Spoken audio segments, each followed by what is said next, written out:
Nyinyi wa Tanzania, nyinyi wa Tanzania, walokole, wa Kristo, watu wa makanisani, baadhi yenu, sio wote, baadhi yenu,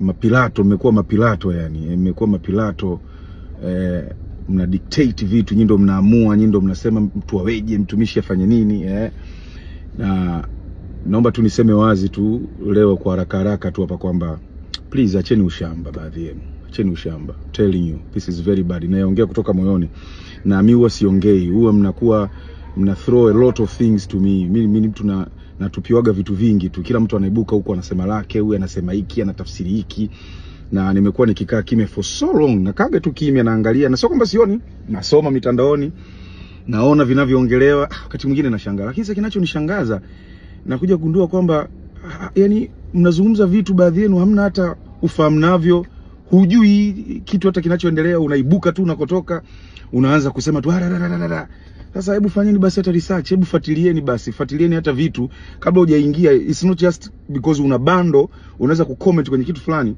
basi unaingia tu una comment. Sasa leo nimesema ngoja nisiwakalie zaidi kimya, maana unajua wakati mwingine ukikaa kimya uongo nao unaweza kugeuka ukawa ukweli. Sasa kwa mfano juzi tu hapa jana imedraw attention yangu kwamba nimesainiwa kwenye lebo ya kusambaza muziki ya Empire. Nimeshtuka, unakuta mtu anasema basi tena huyu tumeshamkosa, sija anasainiwa kwenye lebo. Sasa you just don't know, hamuelewi kwamba ukisikia lebo sio kwamba kila lebo ukisikia basi ni lebo ambayo inamiliki huyu mwimbaji au inamiliki huyu artist. Kama hivi mnavyosikia labda si kuna lebo ya Wasafi, si kuna lebo ya nini hizi zilizokuwa hapa Tanzania kwamba zinamiliki. Hamjui kwamba kuna kitu kinaitwa distribution company label. Yani ni lebo ambayo sio kwamba inamiliki huyu mwimbaji, hapana, lakini inasambaza kazi zake, kwa sababu hizi Spotify, hizi Apple Music huwezi kuziweka wewe binafsi.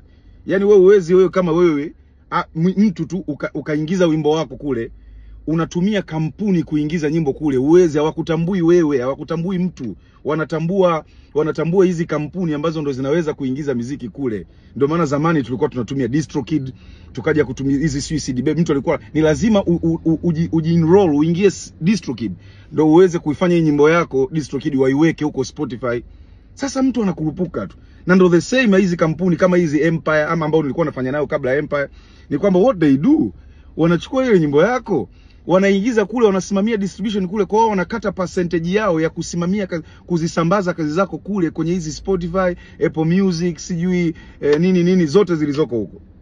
Ndipo tunavyofanya, na hakuna mwimbaji yoyote duniani ambaye